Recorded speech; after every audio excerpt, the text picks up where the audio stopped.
We will call to order this meeting of the Lenox School Committee.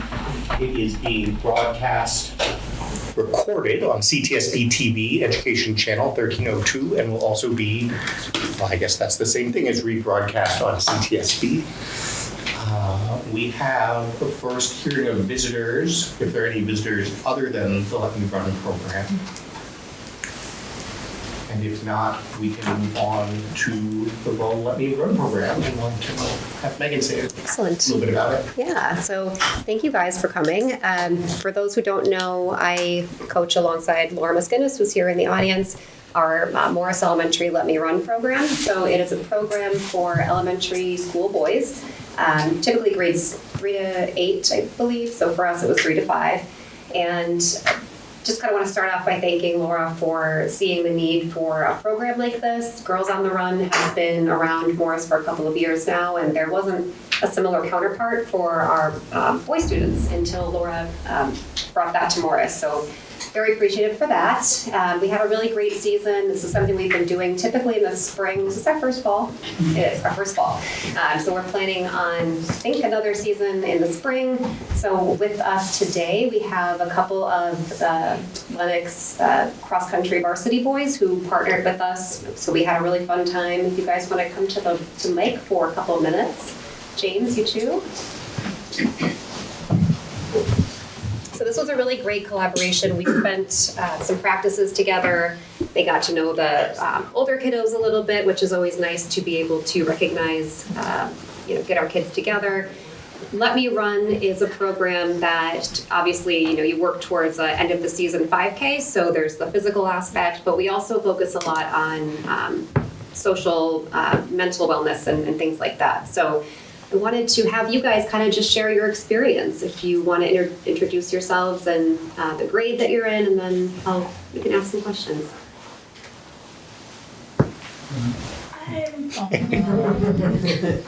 I'm James, and I'm in 4th grade. I'm Ben, and I'm a junior. I'm Owen, and I'm a senior. I'm Chase, and I'm a senior.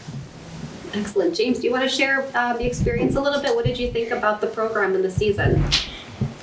It was fun, and it's also a good time to interact with all your other friends as well as run and stretch. So nice. Yeah. Feel free to ask questions. I'm just kind of here to showcase the program and learn more about the kiddos.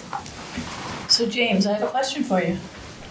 What is one of the best pieces of advice that you got from these older guys here? Jack, you can come right up too. You can also, I think, just pop the mic right out of the holder if you just want to hold it. Is there like a line?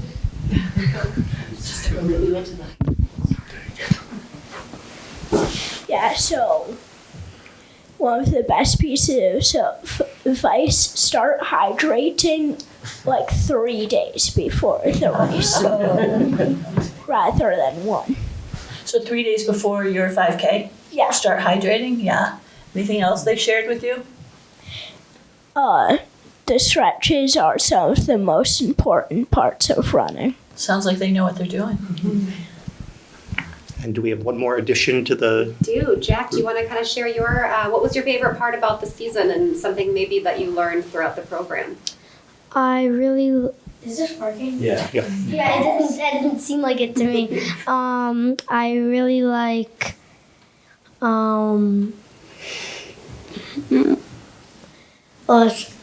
I really like running, and I got into it because my dad ran and he encouraged me to run. So I started running and I really got into it. I think running really calms me down, and it really makes me happy. We learned from the varsity team boys, just like kind of pretty much just like James said. We learned stretches. We talked. I really liked when we talked to them. I thought it was very fun to talk to the older kids, and I I hope we can do this again next spring. Awesome. Thank you. Oh, everybody got one of these. They put like these little. Why did I forget what these are called? Do you guys want to explain what you guys did for They put the numbers. On the back of numbers, they put comments to each person.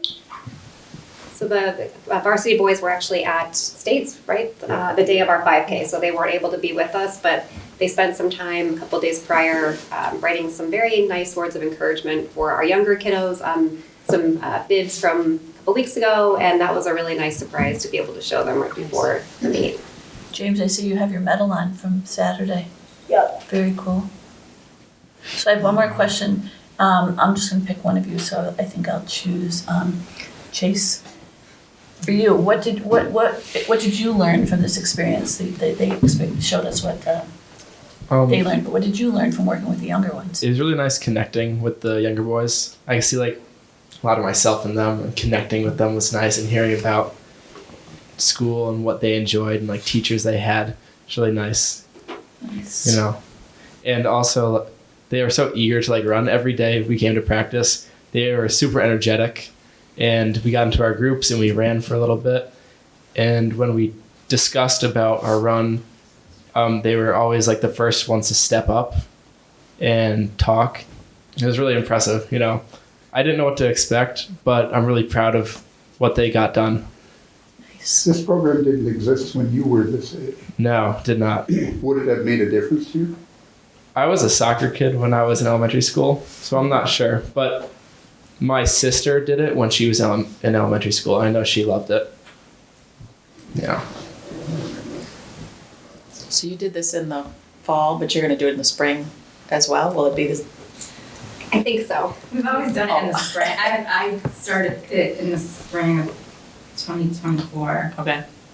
I don't know why I didn't do it in the fall. Just, I don't know. So then I did it this past spring, and then I did it in the fall. We didn't have as much participation. I don't know if it's soccer or whatever. But I would do it both seasons. Nice. Just a question for the older boys. How would you say running has helped you throughout life? Obviously, there's the physical health aspect, but in what other ways do you feel like it's beneficial? I think it teaches a lot of like self like discipline, and it teaches you how to push yourself to become better in all like areas. Like it helps me like I push myself in running, but it helps me push myself in schoolwork and to be a better person. And I think it helps me like in all of my life. Oh, and I don't want to leave you out. Do you have anything you'd like to add to? Yeah, it's really one of the most challenging sports mentally. You've got to come back every day. You got to be persistent. And just running in general is really hard for a lot of people. And so, being committed to run every day is it can change your life in other ways. Like Ben said, you can be more, resilient for, schoolwork and stuff like that. So yeah, it really does, shine in other areas other than just, your speed. I was at the 5K Saturday and I watched all these guys and it was absolutely wonderful. And they clearly are into it. You could tell that they've learned a lot. I loved watching the enthusiasm of Laura, Megan, the parents. It was a really nice event. Outstanding. Thank you. So, Thank you guys very much. yeah, thank you guys so much. This was great.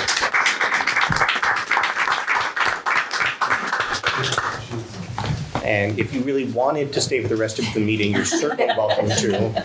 But now is also a fine time to depart, if you are so inclined. Thank you guys. Thank you. Nicely done.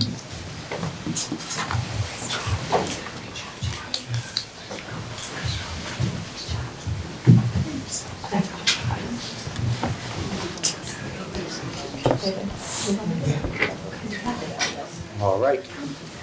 We have some meeting minutes to approve. If anyone wants to. I'll make a motion to approve the October 20th minutes as presented. All in favor? Aye. Amy, I'll abstain. I was absent. All right, they are approved. And with that, we have our Student Advisory Council from Ms. Matthews.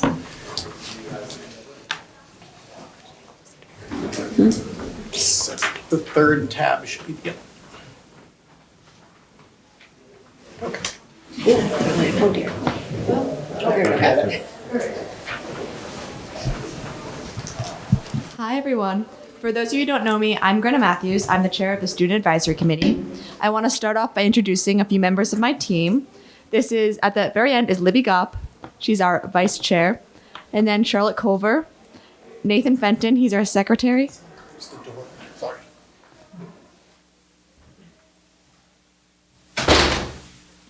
This is Nathan Fenton, he's our secretary. And then Beckett Kuig Brzezinski couldn't be with us tonight, but he sends his hellos. Our goal is to bridge the gap between the school committee and the students at Lenox, making sure that our voices are heard where it matters the most. With that in mind, we wanted to present a little quarter one recap of sports and clubs at the school to give you some more insight into student life. We're going to start off with girls soccer. So this soccer, the girls varsity team finished with a 5-12-2 record. They ended their season being 23rd in the state, with their last state game being against Holbrook High School. This year they had a younger team, which was tough, but also called for great teamwork. Their captains this year were senior Chloe Bersinios, senior Lauren Bridges, and junior Reva Patel. Overall, they reported to have a very fun season. That was written with the help of Captain Reva Patel. And then the boys soccer team also had a great season. They competed in many games with a 4-9-5 record and demonstrated great sportsmanship and teamwork throughout the season. This season, the crew team, which is a co-op team with Monument, competed in 5 regattas and volunteered at the Josh Billings. They raced in singles, doubles, quads, and eights. At the end of October, they wrapped up the season in Saratoga at the Head of the Fish, where they raced an 8 with an all-senior rowers. Charlotte is a captain of the crew team.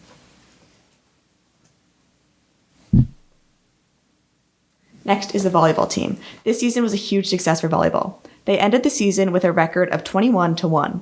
They not only won their league, but were Western Mass champions and placed 4th in the MIAA D5 state tournament. They were the first volleyball team in Lenox history to make it to the Final Four.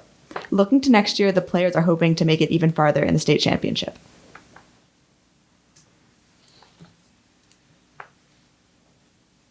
Next is Unified Basketball.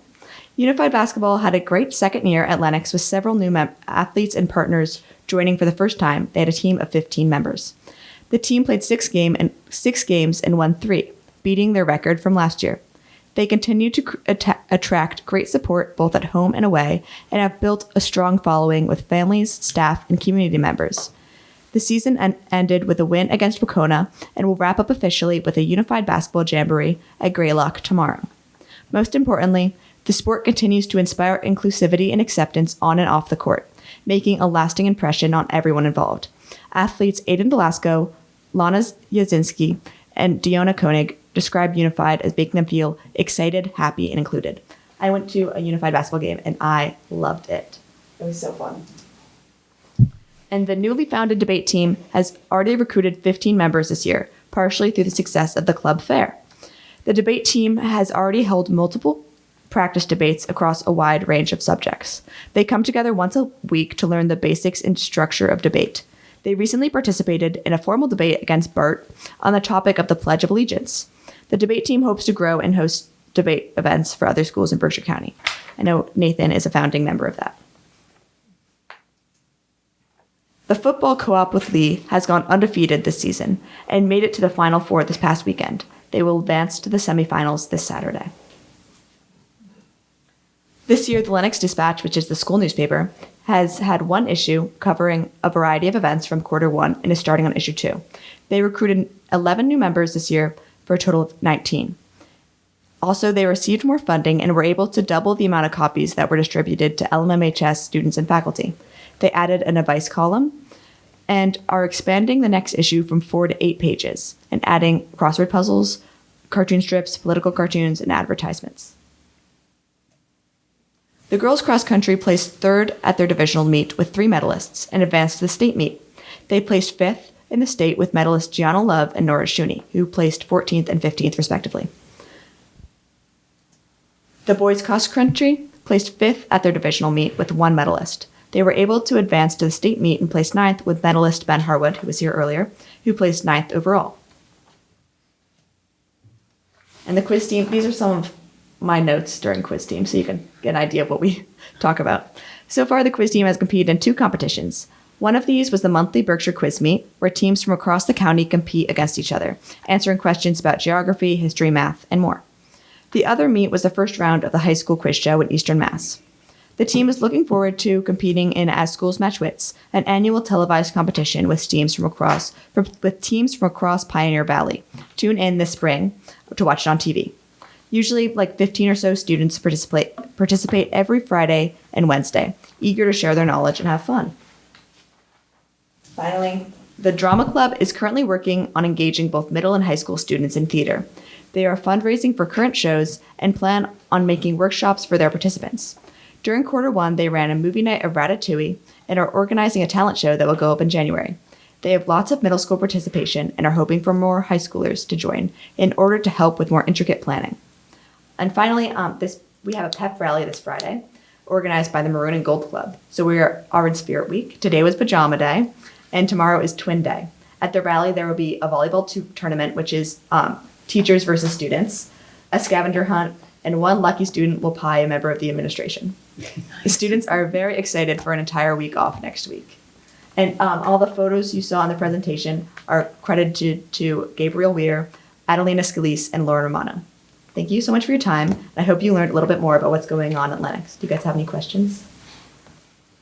First of all, thank you. That was awesome. That was awesome. This is great. This is, I think, something that has been missing from our meetings, and I stay on top of things as much as I can, but it's really, really nice to see everything covered, and I really appreciate the thoughtfulness. Did I understand you to say pod? Yes. This was my question as well. So a winner of a game at the pep rally gets a pie tin with whipped cream in it, and they pick either Dr. Ames or Mr. Haas, and they get to usually both them, and they get to pie them in the face. Nice. So it's usually a lot of fun. Take pictures. Oh, yes. Lots of pictures. Lots of pictures. Thank you. Thank you.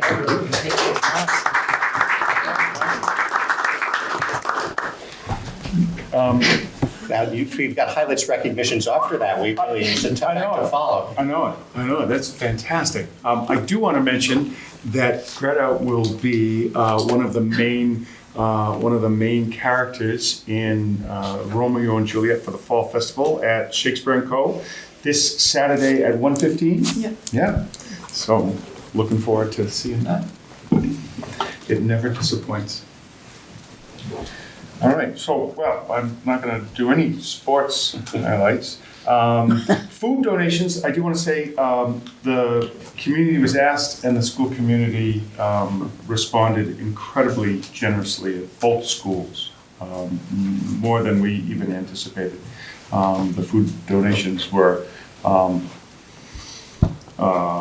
just wonderful, and the ones at LMHS went to the local food bank, and Morris is connecting with families in need. So thank you to the administration at both schools for arranging that, and to all of the families for supporting it so generously.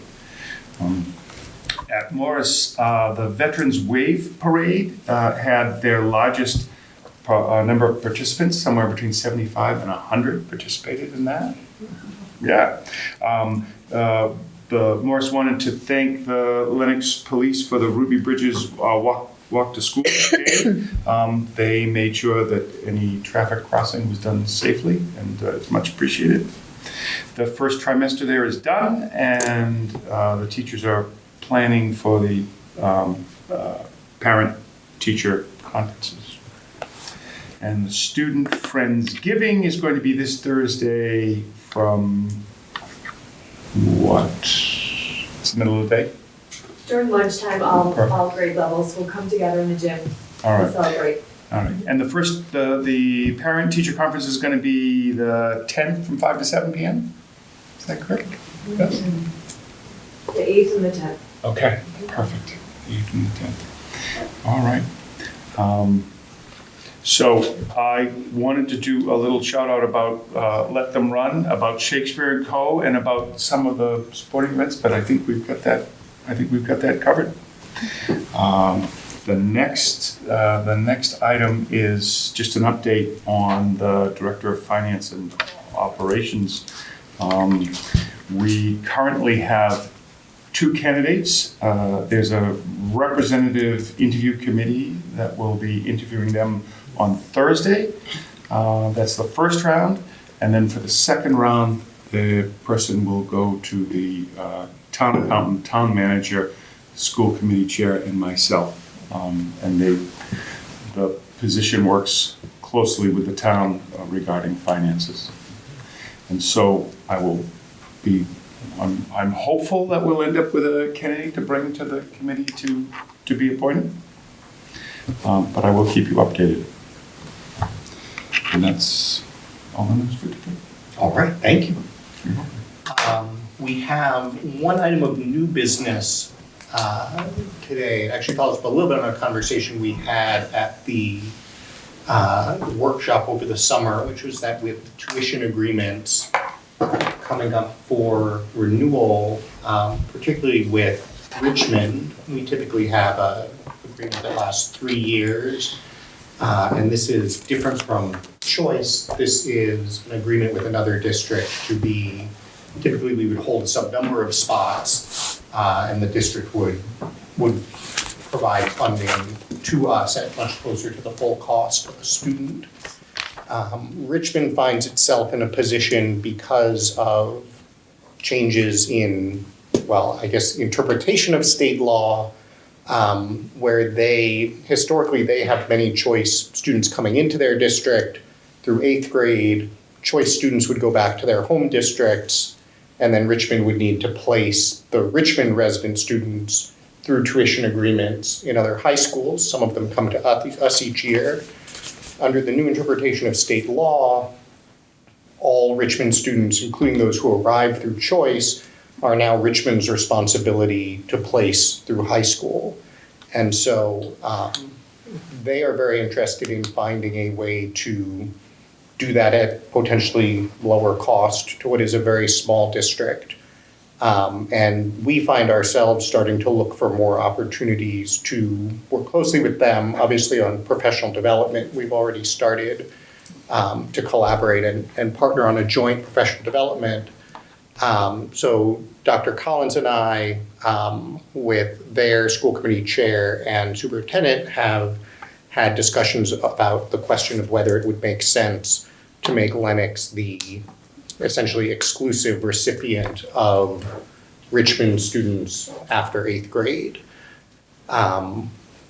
This would give us a sort of larger confirmed number of students that we know really as soon as they start kindergarten are ultimately headed toward us.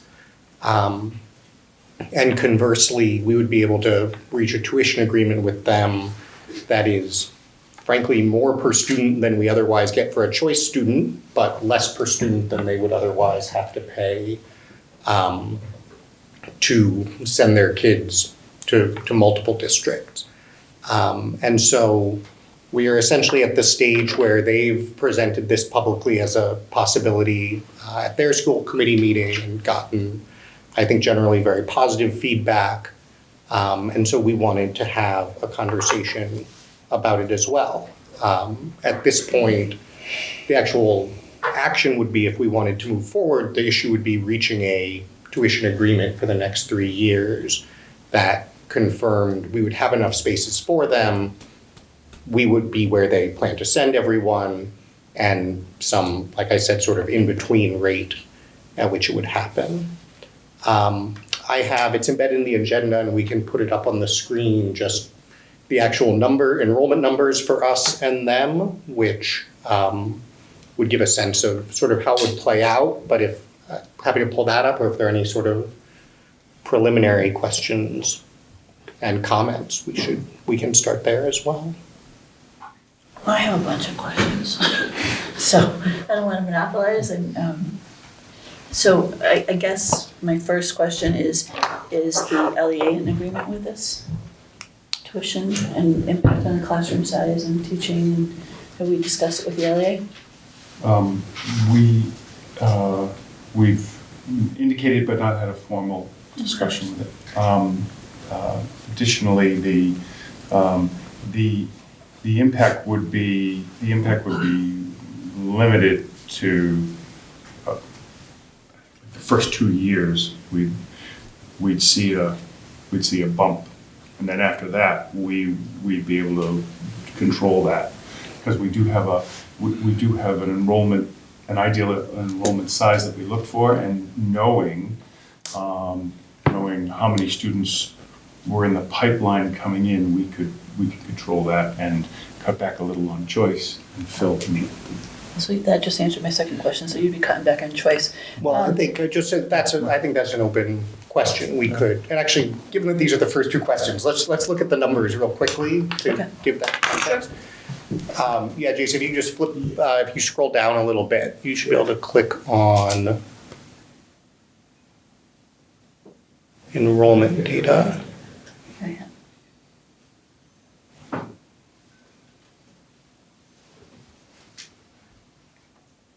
There we go.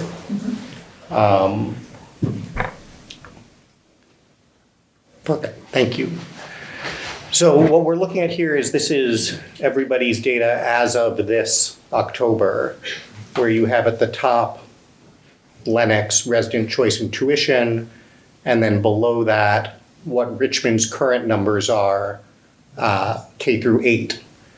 And then in the yellow, we would not get all Richmond students. Some could still choice elsewhere. Some might go to Taconic, some, et cetera. All sorts of things could happen. So as a baseline, we've said, let's say you had 75% coming in. And so what you see then, if you look at what's the hypothetical size of these classes coming in, the current 8th grade, that would be next year's 9th grade, is roughly right what we aim for. The sort of full potential analysis for the current LMHS footprint goal is 72. Back 10, 15 years ago, we would typically be, I think 74 was probably the highest. We then have 2 years, and this is the point that Bill was making, where enrollment would bump up. And the reason for that, and the reason there's this gray bar at the bottom, is folks who have been on the committee a while may recall we had a somewhat unexpected decision made in the 2022-23 year to admit an extra, essentially 40 kids via choice in elementary school. Those kids are now in 5th through 9th grade. And so the current 6th and 7th grades in particular essentially already have the maximum choice complement we would ever have contemplated adding. Mm-hmm. And so we just don't have any flexibility there. For those couple of years, it would be a little bit higher. And then every year thereafter, you can see, even with all of the Richmond kids, we would still have room to add at least some choice in a 6th and 9th grade, and would be able to decide essentially how much we would want. And may I add that just like not all the Richmond students would go on here, we would have some of our students go on to Taconic and other places, right? What happens to the current school choice list? I know there's people that have been on the school choice list for years. What happens to that list? So the list is new every year. There isn't a list that is. Isn't there some people that have been waiting though for that apply every year? There are families that apply. Yeah. Yes. So what happens to that list if we take on this program? Are we eventually kind of eliminating school choice? I mean, I know it's going to drop considerably. We would, the number of Richmond students, you can see there, the number of Richmond students we'd be taking in wouldn't fully displace our school choice numbers, because right now we're at 42%, and that. Okay. I think the way that I would think about it is that right now, we take most of our choice at kindergarten and first grade. So these numbers you're seeing is already representing most of a full choice. Right. We typically add a few additional students at the 6th grade and 9th grade.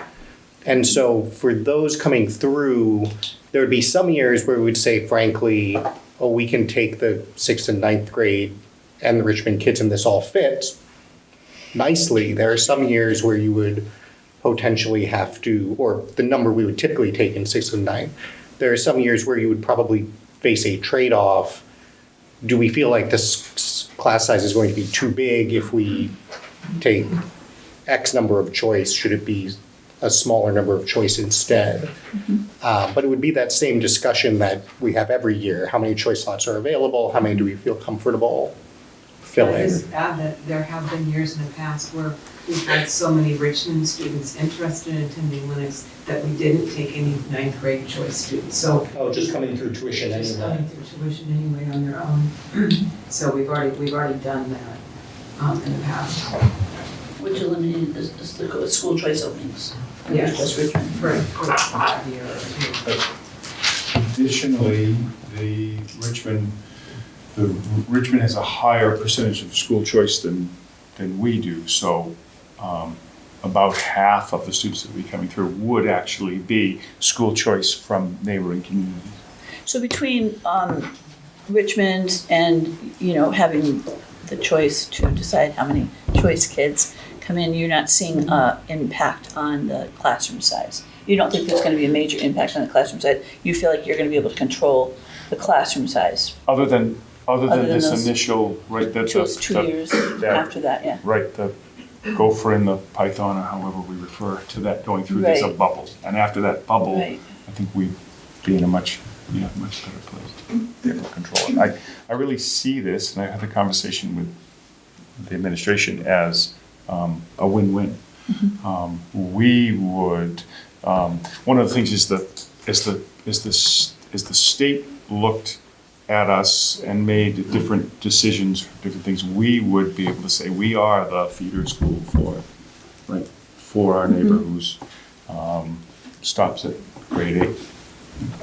I think there'd be future opportunities for more collaboration as well, particularly around, like right now they're coming to our PD, but I can envision a day when we're doing a lot of collaboration on curriculum, particularly when we have a full-time curriculum director.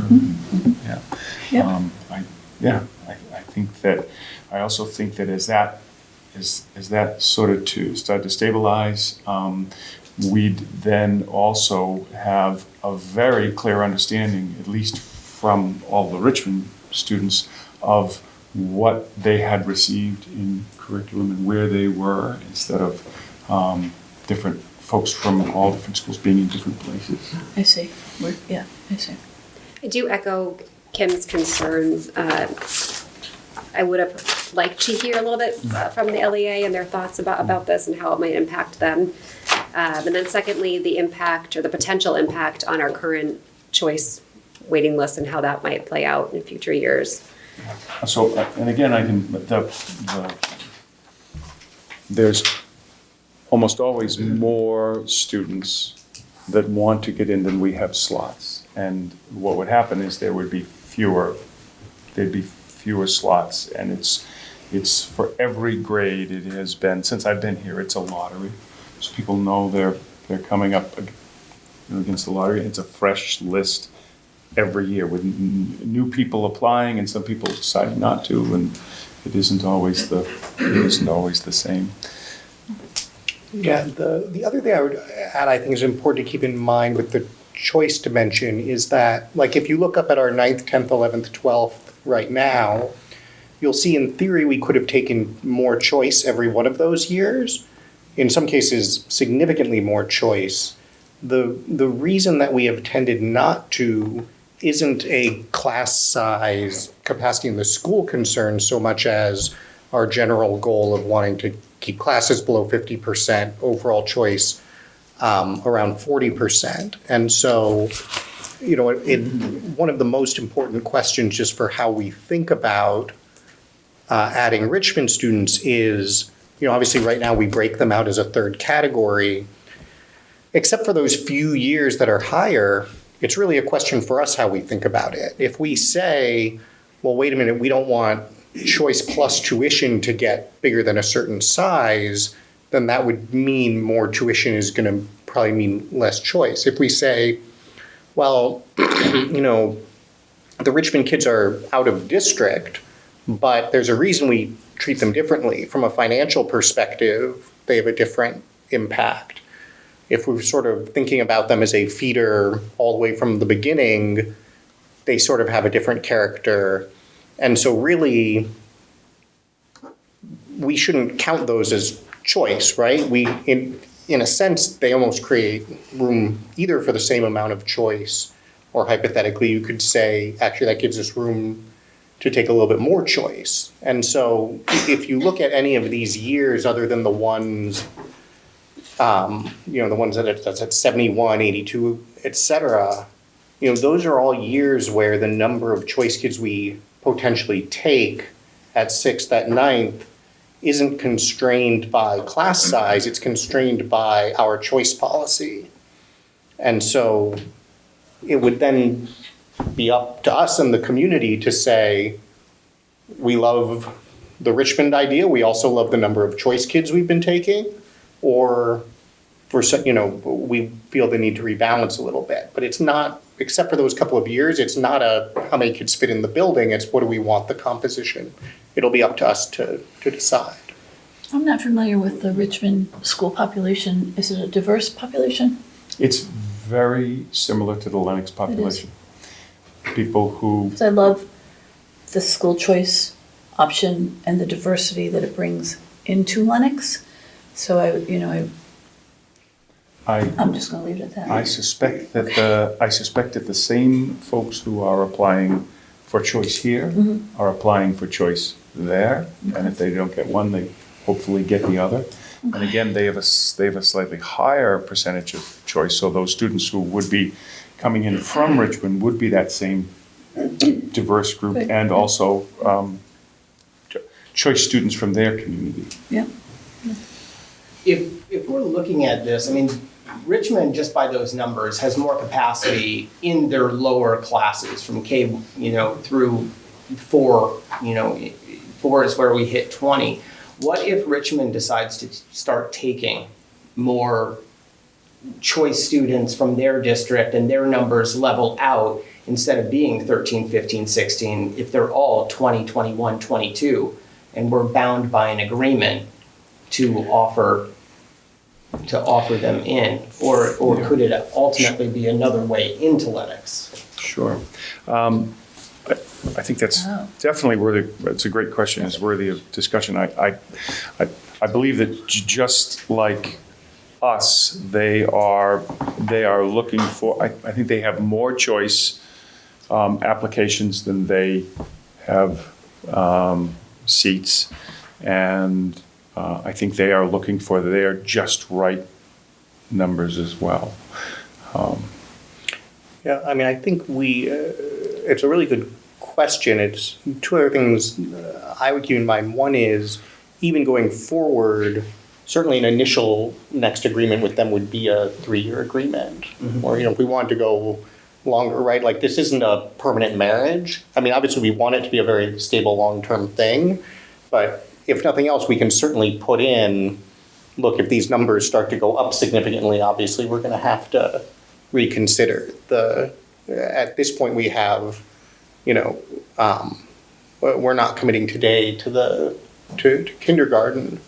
But I think the other thing to keep in mind is that the reason that, one of the reasons that this is something that Richmond is looking at differently is that because of the change in interpretation, in the long run, the fully loaded cost of taking in a choice student in the first place has gone way up.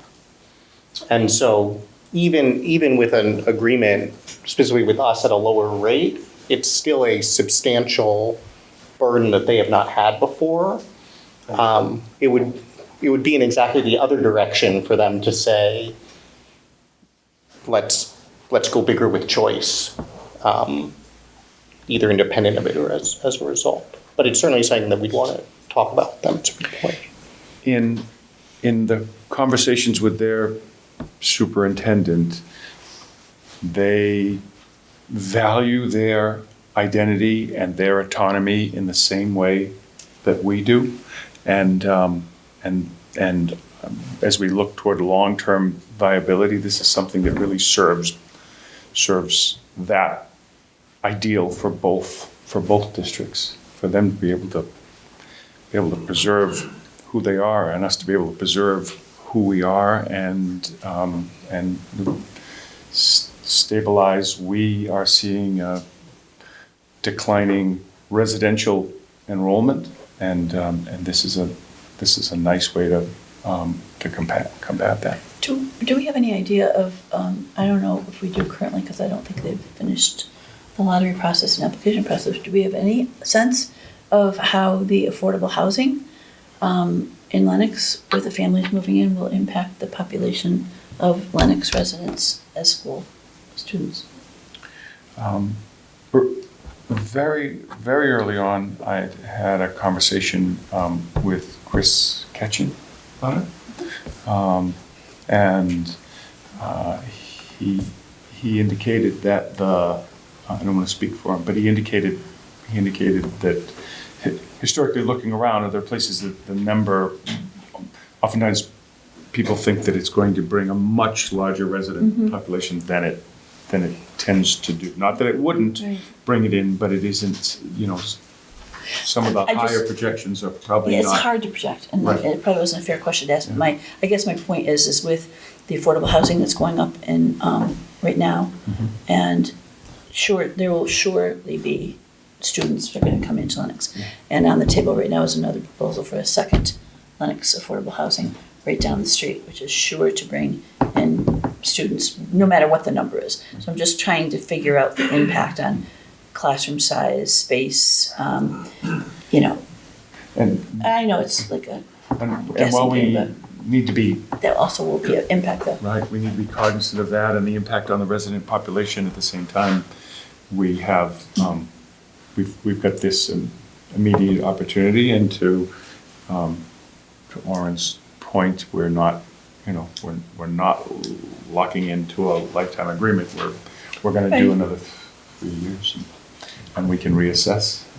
I just know that we're currently looking at not just classroom size, but space issues at the high school, and how we accommodate the different teachers and teachers that don't have the classrooms. And I just want to make sure that we kind of have it all on the table and the what ifs over the next 3 years. I think there's a lot of what ifs. I absolutely 100% understand the financial benefit to this for both schools. I do. I just still have a lot of questions in my head. I'm trying to work. It's a big decision. I think it's a huge decision. It affects families. And one of the things that I learned at the NESC meeting last week was that we are not admired by other districts in the county for our position on school choice. They feel like their students are getting skimmed off. And it seems to me that what we would really like to see would be a level of certainty about enrollment numbers, because I think that probably is important to you in terms of programmatic planning, hiring, other such things, certainly curriculum development.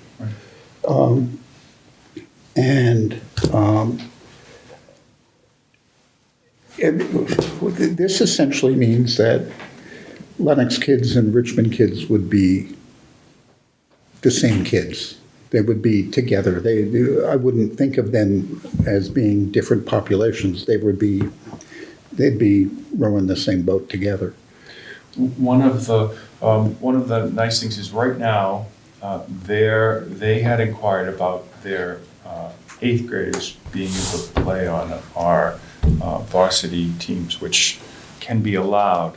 However, because there are multiple schools that they feed into, MIA said, no, you'd be recruiting, and that is not allowed. But if we were the sole, if we were the sole school they fed into, then we could approach MAA and we'd be very likely to get a waiver for them, and then their students would be able to play on our athletic teams, which would be a nice thing Right. for us as we So the real, field teams. it seems like the real question is, what does this do to the level of uncertainty about enrollment? Does it does it make it more certain how many students we're going to have in a class? Or does it make it less certain? Well, I guess I would say it a little bit differently, just because right now, to Kim's earlier point, we do have choice waiting lists, which means that both looking at the size of a kindergarten class and as we get into middle and high school, it's actually interesting in a way that a typical district does not. We actually have a valve that we can turn. So we actually have a flexibility and control over enrollment that typically you would not. This would give us a lot more foreseeability into the particular kids, which to your point I think is very important. But I think it is less a matter of uncertainty about the size of the overall class. The thing I would say about it, and it's really interesting to look at this from the two perspectives, because I agree entirely with Kim that, like, I think we benefit enormously from our choice population and really value it as part of the school system. It's also the case that what we think of today as normal has come about very quickly. So like to do this, I had just gone back to see, what did it look like in 2009. Mm-hmm. And even in 2009, I think we were at like 24% choice. And then as it got up into the 30s, that idea came of, well, 40% is probably the highest it should go. And now we've ended up more at like 42, 43. And so my instinct is not to sort of anchor on that as therefore the standard, but to say, I think most people ideally, if you could do it without having a smaller class size, would see more like the 30 to 35% range as where we'd wanted to be before we just didn't have enough kids. And so we could say, we really like where we are at this point, but if all things equal, we'd like the idea of being a little bit lower. And to your point, from other districts' perspective, there are lots of tensions around this also. I think the feeder model is sort of a stabler one for the district. Not from a predictable total number, but from a sort of coherence almost, if that makes sense. I don't know if that makes sense. Yeah, it does. In the face of a decreasing population trend, I think this suggests more stability in the ability to plan. Whereas, and that trend's going to go on for a while. And how many Richmond students do we have at 9th through 12th grade right now? So that's tuition is all Richmond, is that right? Richmond, what? Yes. Oh, tuition, I'm sorry. Yeah, so it's the sort of 2 So we to have 4 like per 4, year. 3, 2. Well, they're popular. Okay.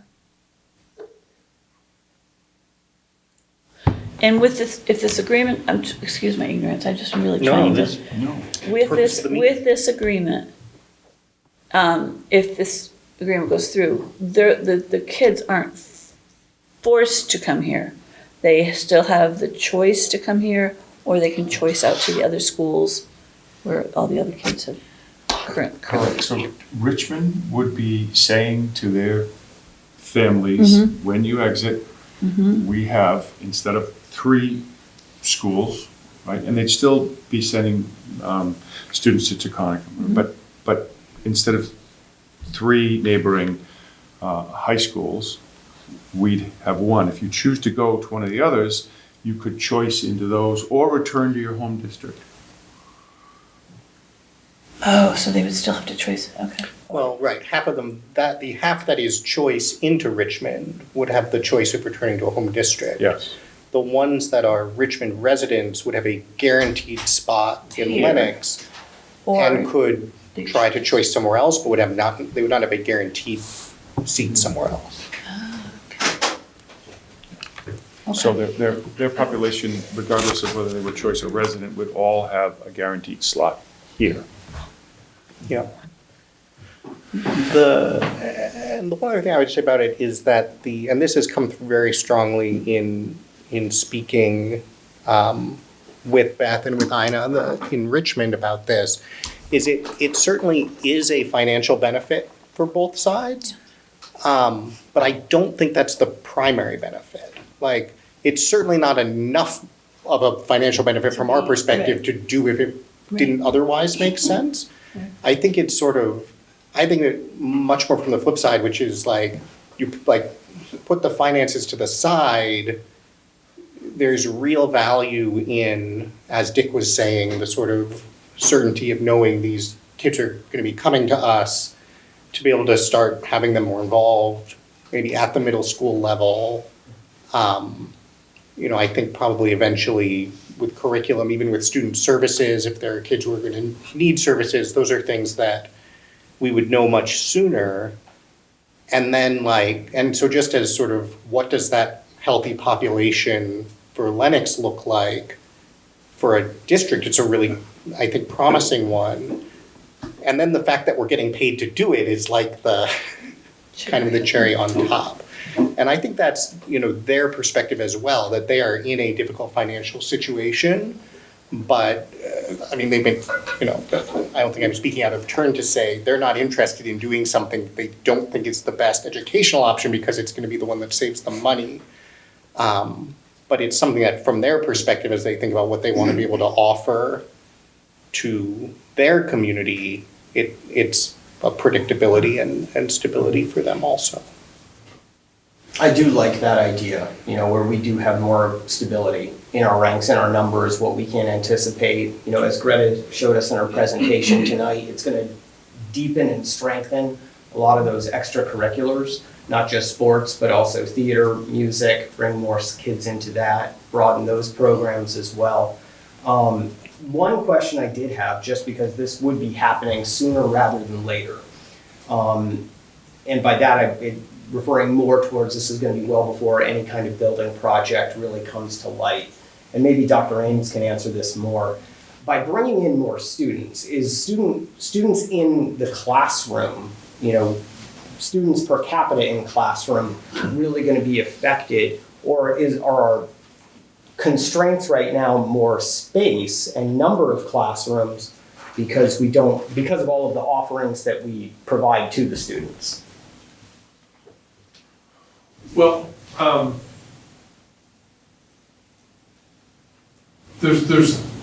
want to start by acknowledging what you said, and we are tight on space. There's no doubt about that. We could definitely absorb, when I think about a group of 80, and more than likely a little bit fewer than that, because as Dr. Collins pointed out, we shed a few going into 9th grade to Conic, Miss Holmes, other offerings. We could certainly absorb a number like that for a year or two as it passes through. That would mean a couple things. It would mean some of our section sizes would be slightly larger, but we're blessed in that our numbers are comfortably low where they are. So if we were to spread an additional 20 students over 4 or 5 sections of honors in CP, English, or social studies, we can do that. In most cases, we can do that without an extra section. What it would probably mean is that we would, our electives would be a little bit larger in size than they normally are. And that would mean, maybe we have, instead of 12 kids in, writing for drama, maybe we have 15 or 16. What it can't mean at this point is that we offer more, a wider variety of classes. That we're kind of maxed out on. Where most of the rooms are full most of the periods of the day. Where we have some capacity is that not all of those rooms are are even close to full. There are chairs available in the rooms. There are no additional rooms. Again, it would be a mistake for anyone watching or listening to think that that's our intent. We're trying to fill the classroom to capacity, not at all. But without getting into great detail, when I think about what many of you have noted as possible advantages here in terms of stability, in terms of being able to program, reaching down to the elementary school and planning from a curricular standpoint more broadly, and also continuing to welcome students in via a form of choice, seems very, very attractive. Certainly a little bit of a sacrifice for a year or two, but again, those numbers, it's unlikely that they would be that big, just given the fact that we shed a few, and this is projecting 75%. I'm not sure that answers your question. It does, thank you. Another point I'd like to make, one of the things I'm pretty excited about is imagine if we had the opportunity as our school choice population came in to provide professional development to their teachers and know what they were getting. And we have a very Lenox specific PD, and we've got Richmond joining us in this collaboration. So as time goes on, those teachers will be getting the same PD that our teachers get. And then that trickles down to what the students experience. And that creates some academic stability that you don't have when folks come in after, who haven't had the Morris experience and come in later. We don't have that right now.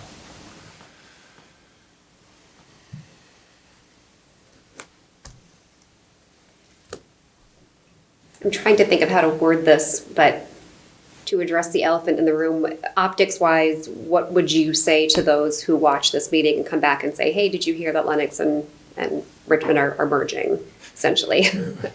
Just because it will happen. It will happen, undoubtedly, even though that's not our intent. Right. How do you really differentiate, and how do you stress how we will maintain our autonomy as Lenox Public Schools? I look right into the camera and say we are not merging. We have, neither place has any appetite to merge, and I think that one of the advantages, or one of the reasons that that Richmond wants to be our dance partner, is that we very much value our identity and who we are and our local control, and they feel the same way. And they value that very much.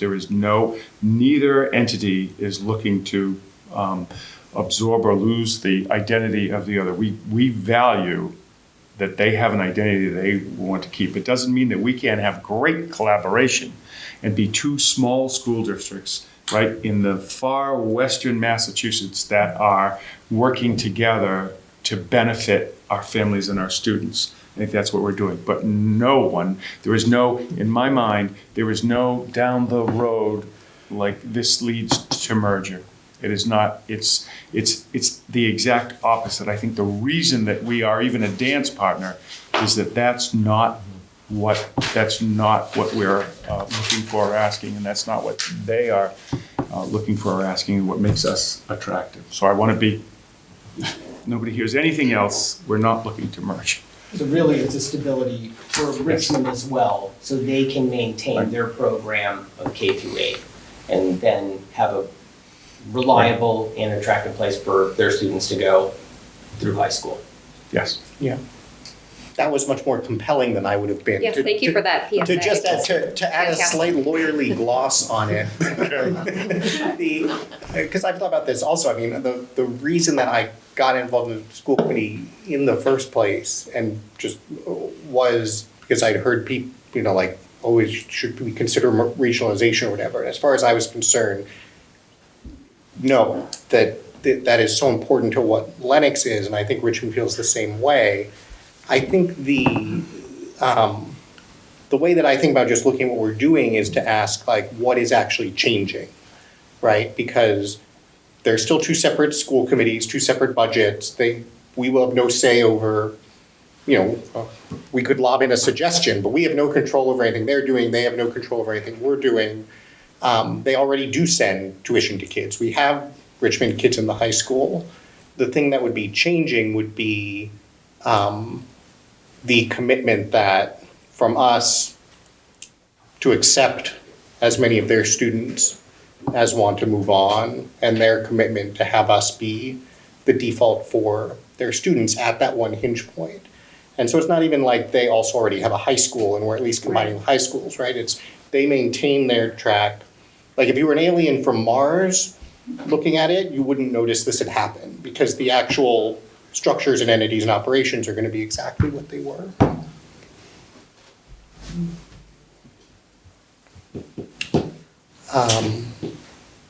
Well, I think next substantive step is, in a sense, a kind of feedback period now that they've brought it to their community and we've had this conversation. I'm sure we will get other input, other questions will be raised, and we want to make sure that we take all of that into account. And then would, assuming everybody's still interested in moving forward, sit down and create a proposed tuition agreement. The ultimate sort of approval point for the committee is at that juncture where if we every 3 years, even if it's just the normal tuition agreement, we vote to approve and adopt the tuition agreement. So that would be the sort of final decision point. I do think it would be a good idea for us to have a motion from the committee that we want to continue exploring this as it's sort of been described, because I think it'll be important. So that sort of answers my next question of, will we have this on the agenda moving forward to continue the discussion at a future meeting? Yeah, I mean, we can, at this point, it would be that based on this conversation, we think it's worth exploring and pursuing. I definitely have some questions, and we do, and collect from them to get some other info. So we'll have it back just to provide an update, and then a decision point would be at a meeting where review proposed tuition agreement would be the kind of item on the agenda. I move that we continue meeting with the Richmond School District to seek an agreement. Could I just throw something in real quick? Just because we do have some of our students here with us in the room tonight in the advisory council, I'd love to hear what their thoughts were on the matter. I think it's out of order to do that when it has been moved and not seconded. So if someone could second it, we can still discuss before we vote. I will second it. All right. That's a great question. Thank you. I like the idea of having more people to fill our sports teams and our clubs. I know that we couldn't have like a girls' JV soccer team this year because there weren't enough people, and I don't think that's like an interest issue. I don't. Do you guys? I agree with that point. I would say that there's definitely not enough people that are there's not enough people in the school to have enough people to run all of the clubs, and I feel like the students need to provide interest. And I definitely realize I am part of multiple clubs, and we could definitely use increased numbers in a lot of them because there's just not that many people. Also, I hear the diversity issue. I think that in the past few years, I've noticed that Lenox has become a lot more diverse, and I think that's totally for our benefit. So I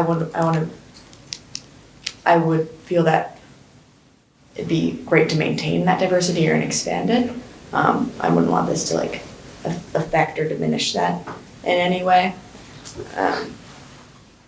Yeah. I do have a question. When these numbers were taken in October. Yeah, I also. Yeah, because I don't think they're accurate. In our grade, me and Libby are 10th grade. We have six Richmond students that have come from Richmond Lenox. Yeah, but. In 10th grade? Yes. Is it possible that some of them are choice as well as tuition? Anybody that choice into Richmond should be in our system as Richmond tuition. Yeah. Whether they live in Richmond or live somewhere else and choice in. So let me pull up what I'm showing for October. You could have Richmond students who choiced in prior to the tuition Yeah, agreement. no. So they wouldn't, it's just the way they're classified, Yeah. but you absolutely could have more Richmond students than what that. So the tuition agreement takes place during the 8th, 7th ninth. school? Yeah. Okay, so that would make it 5 in total. Because they don't have a, because they don't. It's 9 through 12. Yeah, the they- tuition agreement. So anybody that joined Lenox as a choice student from Richmond in K through 8 would not be included in the Richmond tuition number. And the other piece is that the state takes their snapshot of our enrollment for all the purposes they use it for on October 1st. They do that for the whole state, because it's a moving target. People move in, they move out, they transfer from, so that's why we always use an October 1st. Okay. We'll check to make sure we haven't lost anyone. These are people from 8th, 9th grade, right? Though. Yeah. Yeah. So Yeah. it's whatever. It's not that big of a deal, but personally, I think Richmond kids like it gives like a different like diverse. Also like because they didn't go to Morris, it shows like a different perspective on like how things go because to them we're a much bigger school. So it gives like it just gives a whole nother thing and like when we have conversations or like in school they'll be like, oh we did this, we did this, we did this, so like and then we tell them what we did. So it like adds a lot of mingling and also since they're so small they do a lot of they're very active in our things. So it adds like a good like Sonia. Yeah, they provide interest, and Yeah. also one of the transferees, the people that came over from Richmond, started a club, and actually it was I co-founded it with her in the debate team, and I know that other students have take part in the music department and the newspaper, and definitely it adds some interaction. I would also like to point out that Greta and I are both juniors, and this year I think our grade lost 5 or 6 kids maybe. Yeah. And I don't think we got any new ones. The Pittsfield. So I know someone brought up the issue of class sizes, and like, yeah, some of our classes feel a lot bigger, but I know like overall we lost people. And like on the topic of clubs and sports and stuff, I'm on the crew team, and it's a pretty small team relative to others, and we're like co-op with Monument too. And we also have a girl from PHS, so it would be beneficial for a lot of these teams to have more interest from it. Also, a bunch of kids in my grade as well are saying that they're going to Pittsfield next year. So we are losing a bunch of kids next year. How many And did then- you last year? A lot. Yeah. I don't know the exact amount, but yeah, we do lose a lot of kids to Pittsfield. So. Because of And sports. Yeah, because of sports. And they have more, I think the draw is like a bigger school. Yeah. A lot of kids like, So. they want to experience that. Yeah, I know we are with, what is the word I'm looking for? Constricted by our size, like the new building will be nice too, whenever that comes, if that's still happening. But. I'm very hopeful. Yeah, but I think it would be great just to have some more kids, especially because our grade has been the biggest and we don't feel that big, so. Yeah. Yeah, I think that's what I have to say. I don't know if you guys are done, but. Thank you. Thank you. It's really helpful having your feedback. Yeah, So thank you. I really appreciate it. That's a good question. Okay. All right. Anything else? I wonder if the blip for the 6th and 7th, is it? Yeah. I wonder if it wouldn't be as significant as you would think, because they may already be thinking of where they would be going before the, collaboration is. I think that's right. I think that's Jeremiah's point, that we probably, effectively what happened is all of the choice kids who we would ever eventually add got added in the early elementary grades instead. And obviously, as you guys just mentioned, by the time you get to 10th, 11th grade, you have fall off back the other way. Yeah. So this is intended to be a sort of Idea. full potential to check if that did happen, would that be too much? If we'd be okay if that happened, there's definitely room underneath it. All right, well, we had the rare discussion after the item had been moved and seconded, very exciting. As chair, I live for these moments. But I guess all there's left is all in favor. Aye. Aye. All right. Is that unanimous? Unanimous. Thank you very much.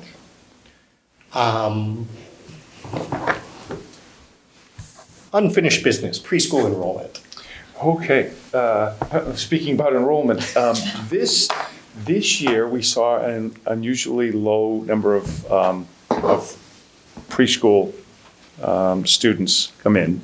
We have two classes of 7. Right now preschool is only open to residents. And sorry, just for reference, 2 classes of 12 is sort of the standard full. Yes, thank you.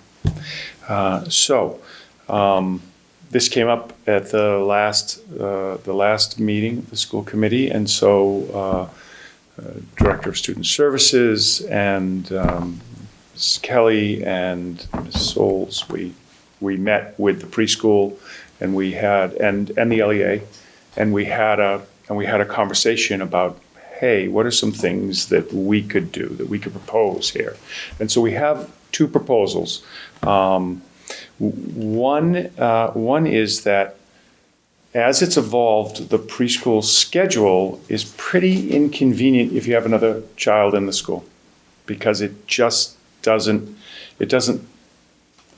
you don't start at the same time, you don't end at the same time, you've got a little bit of time in between that doesn't really give you enough time to do much of anything. And so our first recommendation would be that the school committee allow us to align it with the rest of the school. So if you have the children now, you can drop them off. And I know the immediate concern is, oh my goodness, the traffic is already crazy. What happens when we add an increase of preschool coming at the same time? And we've been addressing that, looking at that with the bus company to have some solutions for that. We recognize that. The second one is that right now we only allow residents. The way school choice works, it's K, it can't be pre-K. School choice is K through 12. And the state prescribes this, it's very prescribed. If you have a sibling that is already school choice, you move to the top of the list. So if we have 15 people looking to be in, the siblings, all the siblings, if they already have a school choice, a sibling in the school, they go to the top of the list. If there's more siblings, then there are spaces. Then there's a sibling lottery before there's a lottery for everybody else. They get preferential treatment. The state's goal is to keep families together.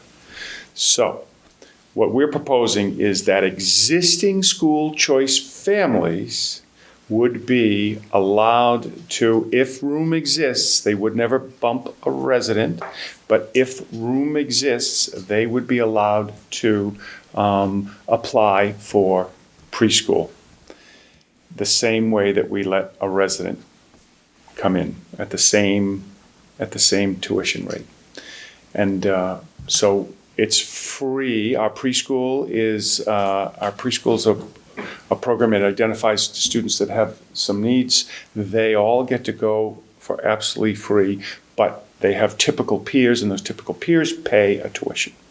So what we would say is, knowing that the next year, if they already are committed to our school, they would be at the top of the list for kindergarten, and are very likely to get into the kindergarten class, that we would say, let's open it up to them. There's some benefits, aside from just enrollment, there's benefits to us. The earlier we can see these children in our school, have our teachers and specialists work with them, the earlier that we can identify if there are any needs that haven't been identified. They acclimate earlier, so when they come to kindergarten, it's a smooth transition. They're already used to how things work. They would also be on the same schedule as the rest of the school, so there wouldn't even be that change. So those are our 2 immediate recommendations to address this. Certainly, again, just like the previous conversation, we'd be able to control the valve. If next year, surprise, we had a full class of residents, then there wouldn't be any slots for these folks. They'd get the second choice, but we would fill empty slots vacant slots. And I'm happy to answer any questions. We had a nice conversation. The preschool teachers understand and appreciate it. The LEA understands and appreciates it. And as an admin team for what happens at Morris School, we're all in agreement that this is our best current recommendation. Is it possible we could also open it up, expand a little bit if we have any teachers that have any kids that are interested in pre-K?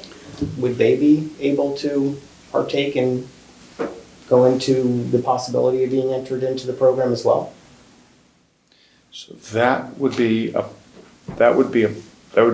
policy change that would need to go before the policy subcommittee.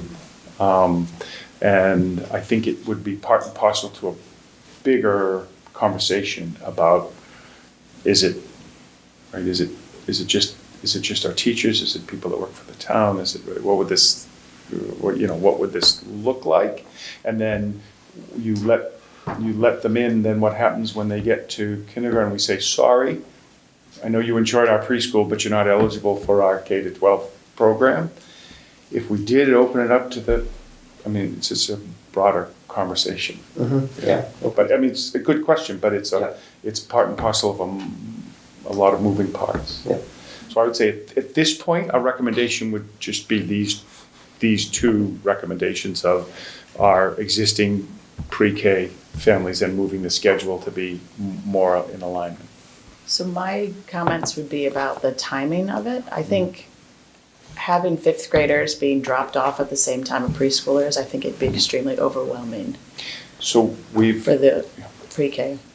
I think they used to allow the students, and maybe Miss Kelly can talk to this, I think they used to allow the pre-K students to go earlier, but siblings could go into the room for a few minutes earlier. And I don't know if it's at the end of the day. There also used to be a collaboration, I think, with the Children's Center for afterwards. So some of these things have changed in who they accept and what they accept, which is part and parcel to I think why some folks are making other choices. Tuition wise, we're incredibly attractive, right? Mm-hmm. If you look at any sort of private preschool option, we're very attractive. We're not very convenient, but we're very attractive, and we're doing actual academics. What I think probably years ago was a first grade curriculum. Some of these students are actually seeing it. They're leaving being able to identify the alphabet and being able to do some rudimentary math. It's impressive what they can do. But to the transportation piece. That came up, and we talked about having arranging a separate entrance. Right? That we'd work it out so they'd come in through a different door than the fifth graders were coming in. I guess they come in the back anyway, right? Yeah, and then. But would it not work to have them dropped off earlier and have the kids go into their classroom for, 10 minutes, 15 minutes? So currently now, when preschool is dropped off, any sibling in the older grades does come in and they're supervised. If the pre-K adjusted their time to go to the school day that kindergarten through fifth grade goes to, we would just adjust the entrances of where children enter the building. So they would not be, fifth grade would come in, which happens now anyway, the back door. Right. And they would still come in the side door. Yeah, you couldn't really move up you couldn't have them come in there's some leeway now based on their day, right? So their day looks different, the teacher's day looks different too. So that's the adult day. When can you have students in? You have to have people supervising kids. And so you couldn't theoretically have kids come in too much earlier because it's really a contractual issue of who is available to receive them. So if you're dropping everybody off at whatever the school, if we're lining up the school day, everybody can, there's a window of when, other than clubs, when we have people there and, extra activities and stuff, but there's a little wiggle room probably, right, for having people being too much earlier than the prescribed times. Are you looking to prove those or vote on those two suggestions at this time or at a later date? We would, we'd be looking for approval or acceptance of our recommendations to move forward, and because what we want to do is get this message out pretty early to potential families that, hey, this may have not been convenient for you in the past, but we're working on that, and it is now. And also, school choice families, if you have someone entering pre-K, you are now welcome to apply for that. And in our conversation, some of the private schools start particularly early getting their message out about what's next year, and we'd very much like to not be behind on that, so people can make an informed decision. If these moves make sense for them, then we're here and receptive, and not find out, because they have to make commitments, because there are limited seats in some of these, they have to make a financial commitment early.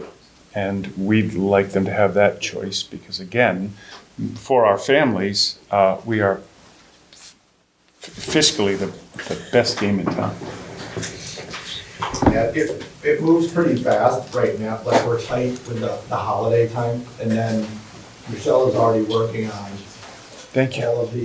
all of the necessary advertisements and everything else to get ready to send out, because after the holidays, we sort of work on the advertisement, and then, because we always hold the, their open house type of night, informational night, that usually occurs, in March, early March, or we have to have the screenings, we do all that, so everybody's doing that pretty quick, and we need to be able to sort of say with some level of confidence what your day would look like. If we think we want to make any impact on, sort of like, this is like a litmus test, or, sort of a hypothesis, right? Like, is this going to move the needle on the registrations?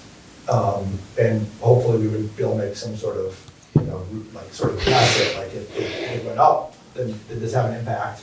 And then you still have to have some longitudinal look, right? Like over a couple of years. Like it's been, this is my 4th year.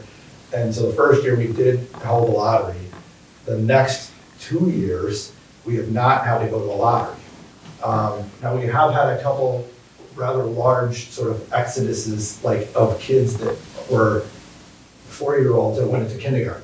And when you empty out, like last year was 17 kids emptied into kindergarten, I believe. It's a rather large number to replenish if everybody who's on your census decides not to come. So you're sort of dealing with that, but we want to be able to know with some level, right? Like, did either of these things make a difference? If we didn't get it out now and we don't have that, we sort of really couldn't make a judgment call, I think, at the end of the day, right, whether this was effective. Right. We feel that there's a number of families that are making other options, taking other options, and that we could serve them. If we thought that we were capturing everyone we could capture, we'd be looking at other options. But we do believe that if we make this more attractive, they will come. And just for folks' knowledge, like the time difference is really wonky, right? So like the dismissal is like anywhere, like some people are picking kids up at 2:15, 2:20 to 2:30. And then if you have a kindergarten through 5th grader, you're not getting them until 3:10, 3:15. So you've got this weird 40-minute, and I think some people who have another arrangement where they either have a preschool or daycare or something are not willing to shift over, because that's very inconvenient to come back here either 2 times or hang out in the parking lot. I'm willing to make the motion. I think these are both great solutions.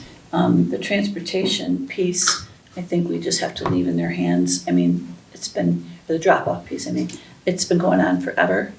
It will probably continue to go on. You'll have to figure it out. The high school, I believe, has finally worked it out, which is great, but it's a process.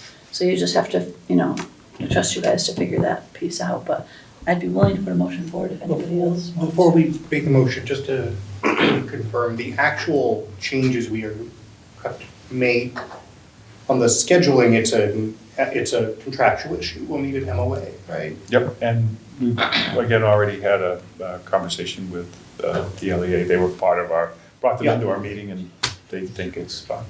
And who we accept into pre-K is presumably an actual policy manual, policy change ultimately. I assume there's something on the policy manual that defines it. Of who we take. Yeah. We'd have to, yes. Okay. The question, because we were this would be for the incoming, right, correct? Yes. Yes, not for the current. Okay, I just want to make sure everything's. Yeah. No, they're coming tomorrow. We approve.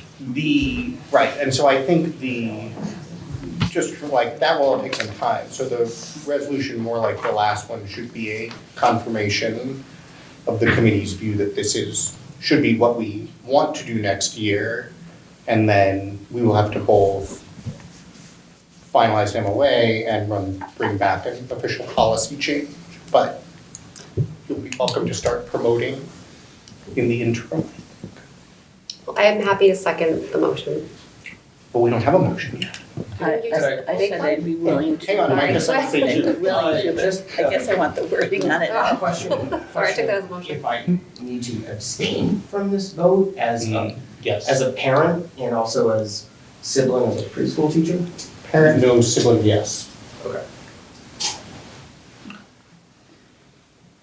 All right, so I thought I knew what I was gonna say. Do I have to add all the MOA and the policy change, or Just ask Jeannie to make something contingent upon ask Amy to make? So I'm gonna give it a shot. All right, I'll make a motion to accept the two proposals put forth. First one being to change the school hours for preschool to the same school hours as K through 5. And also for existing school choice families, the ability to apply for preschool. Correct. Okay, and with the understanding that that would have to be made a policy change within our manual, as well as an MOA for the hour change. Thank you. Second. Good job. Amy looks satisfied. Policy manual change and MOA. MOA. For schedule. Should Okay. 26, All right. 27, starting in school year 26, 27. Very nice. Thanks. A fine motion. Thank you. All right, all in favor? Aye. Opposed, no. One abstention. All right, well, more work for everybody now too. Excellent.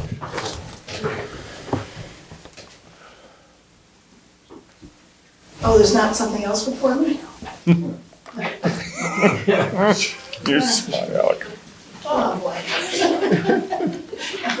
That was good. That was a good one. So, capital. What did we spend some of the money on so far this year? And you recall a couple of years ago, we had a safety audit company come in, maybe a year or two ago, and gave us a list of things that we should focus on. So we have followed their suggestions and have shored up some entry features and some of the glass features of the buildings. And second phase of that's been completed, 95% completed right now. Second phase of that would be continuing with door replacements, locks, and things of that nature. Last summer, we did fobs and security cameras, both schools, so that employees had the fobs to get in. Security cameras were all updated. The speaker system between, it's not technically what it's called, but between the reception area and the door to come in was improved, so we've done that part as well. Future would be bollards. And what else did Splash one out there? Bollards and. traps. Oh, yeah, and the, what is. Secure vegetables for visitors to come in, so that they're approved to enter the vestibule, and they stay there until either, they can drop off what they need to drop off, or can come into the full building, but it's a two-stage process, and that's part of the second phase of all of this. So that'll be ongoing throughout the course of the year, and along with whatever the capital improvement subcommittee puts forward for major facilities improvements, we'll be able to do some of those annually at this point. Some of the smaller stuff we've done has been just upkeep of windows and condensing units, air conditioning units, leaf blower equipment, auto scrubbers, things of that nature that just. What are you doing? I'm doing the No, that was good. Yes, I'm sorry.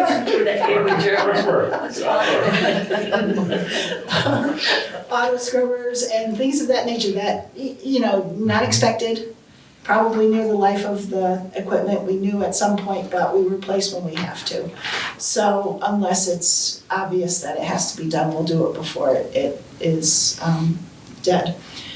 But we've done all those, and I'd like to reserve some funding from capital for those things because they're unanticipated. And we need to have some set aside for things like that when someone calls up and says, guess what? I need this because of this. So it's always wise to have some of that set aside. We also completed the gate to the new playground. So we've got a gate up there, so that cars can't just drive through unknowingly or whatever, but they can't get through.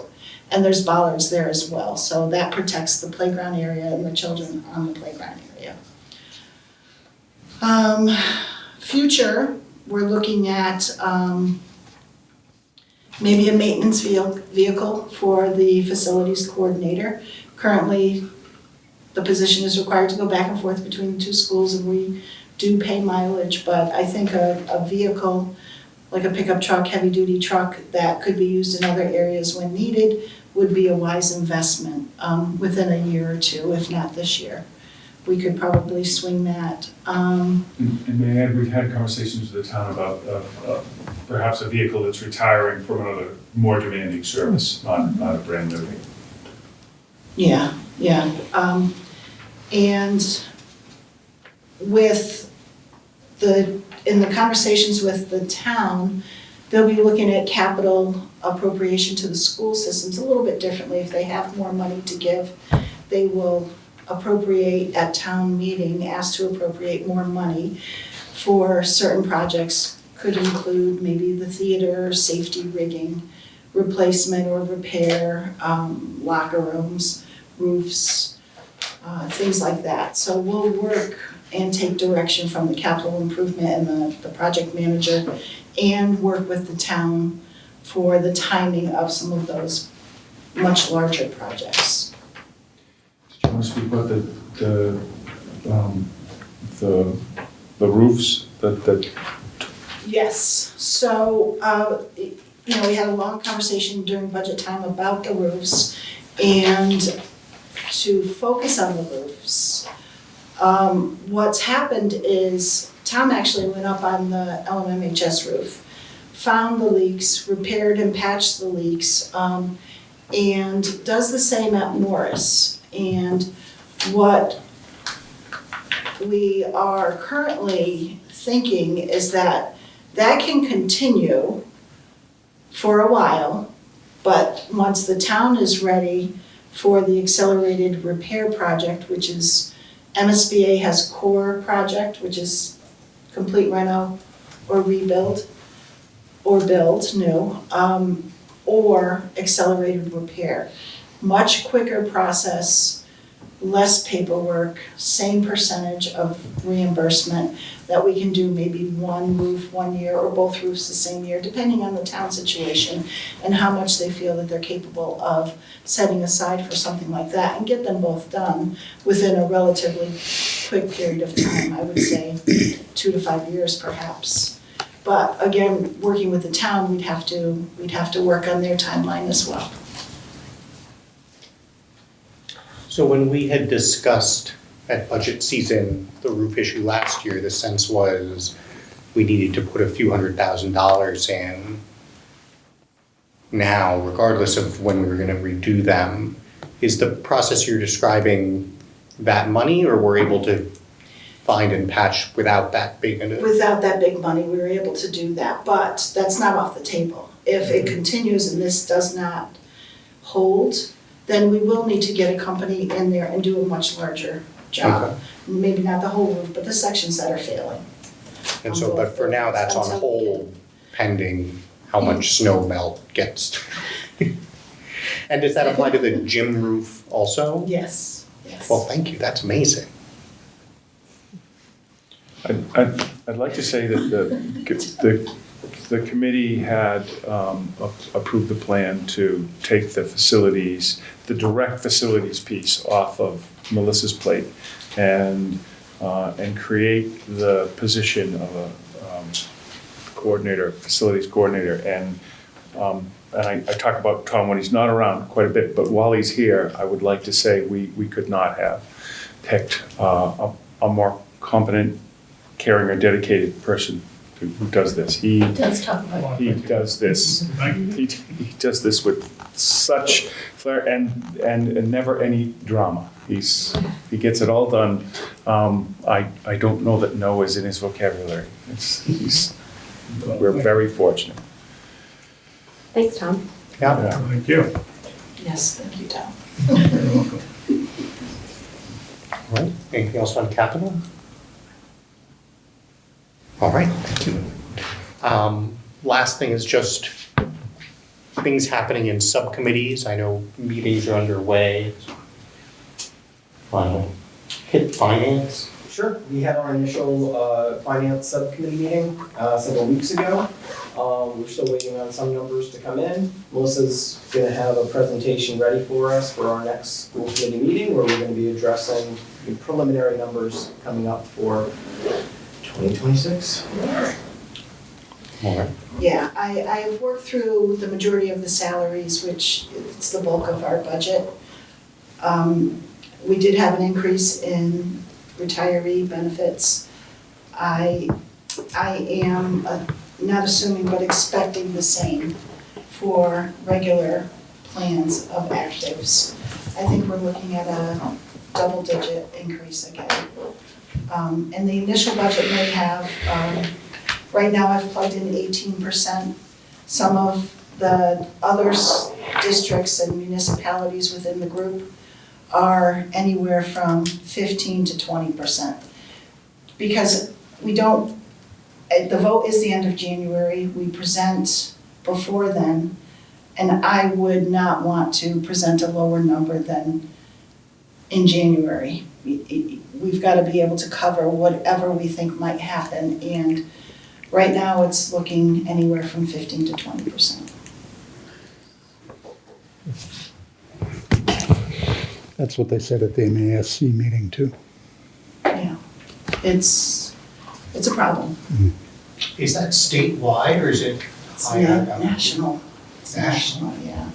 There was some discussion when I was at the Berkshire Health Group Board for the retiree vote. There was discussion about, well, let's just switch groups, let's find another group, but they're all experiencing the same. Blue Cross Blue Shield is our carrier. They're them alone with other just municipalities and not part of a health group are at the same increase. Maya, same increase. So there's been a lot of discussion about what's causing it for the retirees. Part of it was the rebates for some of the medicines have been removed. Prices reduced, but rebates removed. So the net effect of that actually was a price increase to the insurance companies, which gets passed along to the participants, the districts and municipalities. So it's unfortunately, I don't think, it's not just Berkshire Health Group, it's a problem for many, if not all, districts and municipalities. HR, Human Resources Subcommittee met this morning. We are moving forward with Unit C negotiations, hoping to set up our first organizational meeting for early December. And Policy Subcommittee is meeting Wednesday morning. So more to come.